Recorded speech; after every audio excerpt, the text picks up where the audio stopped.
Hi, I'm Whitney and welcome to my channel. My channel is about my journey of investing into my first investment property, everything budgeting, savings type tips, and then just adulting in general because it's really hard out here in these streets. If you are interested, you can click that subscribe button right now, or you can follow me on Instagram. Let's get started on this topic for today. I think it's really helpful, so let's go.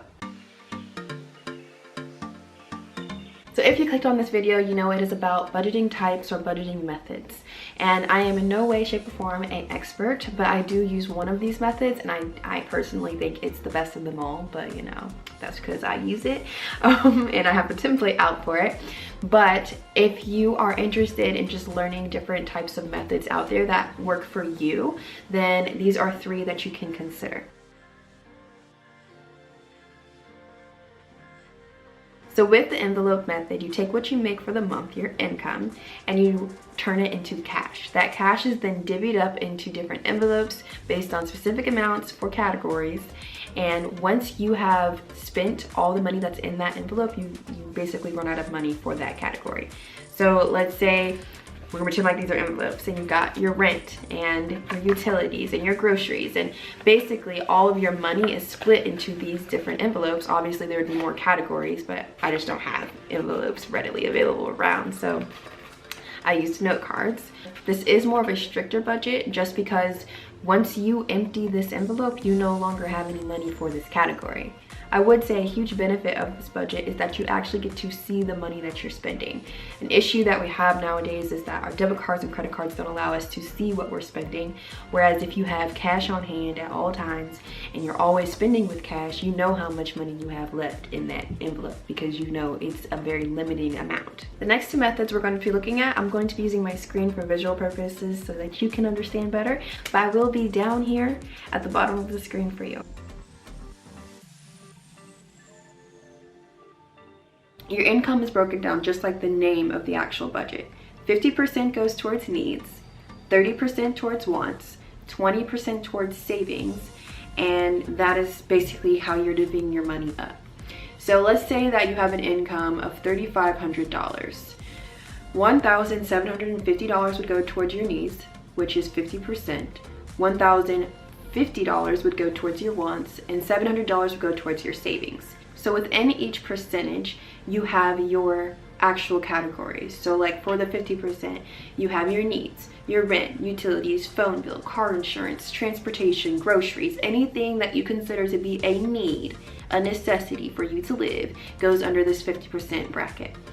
Your wants, subscriptions, restaurants, beauty, anything that is a want that you can definitely live without will go into your wants bracket.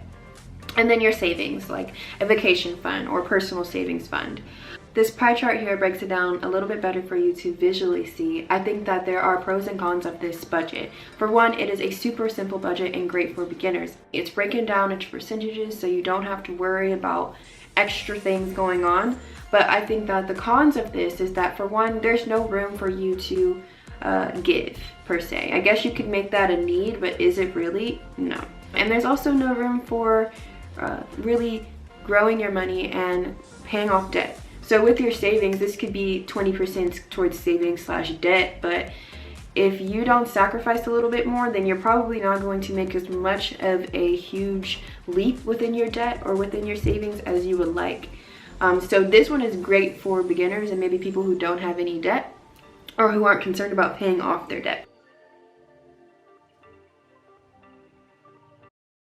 Last but not least is the zero-based budget, which is the budget that I utilize. If you'd like to have my template, I will have it linked below, and I also have the tutorial video linked below too, so just check out the description box. This is my template, and with this budget, we're also going to say there is $3,500 that we're making for the month after taxes. And so basically when we divide that up, every single dollar is accounted for.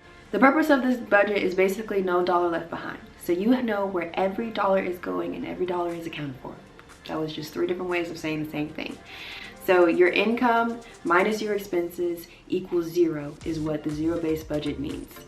let's say that you have $3,500 coming in like you did for the other one. You have your categories. I have mine divvied up into fixed expenses and flexible expenses, but it's up to you on how you want to do that. And then I also have my savings.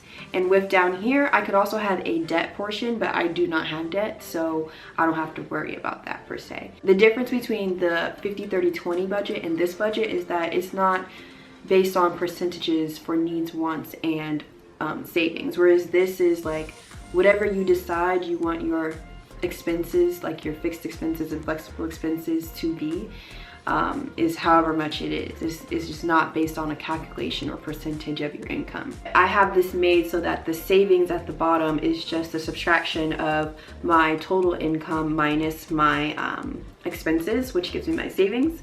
And the beauty of this type of budget is that you can really bounce forward in your debt or your savings, because you are not subjected to a specific percentage or an envelope. So you have a lot of flexibility, but you also have to have a lot of discipline concerning this type of budget. Thank you for watching. Again, if you are interested in budgeting or trying to really understand your money and understand what you're spending your money on, definitely set up a budget. I promise you, as a young adult, that is going to put you so far ahead. I wish I would have known these things when I was younger. I should have listened to my parents, but I didn't. So if you are taking the time to really understand your money, understand where it's going, understanding how you can really just, you know, be more financially stable and have financial literacy, I'm very proud of you, and keep up the good work. Thank you for watching. Again, like, subscribe, and share this video, and also follow me on my Instagram if you want to keep up with more topics that I'm talking about. I'm more active on there, so thanks for watching.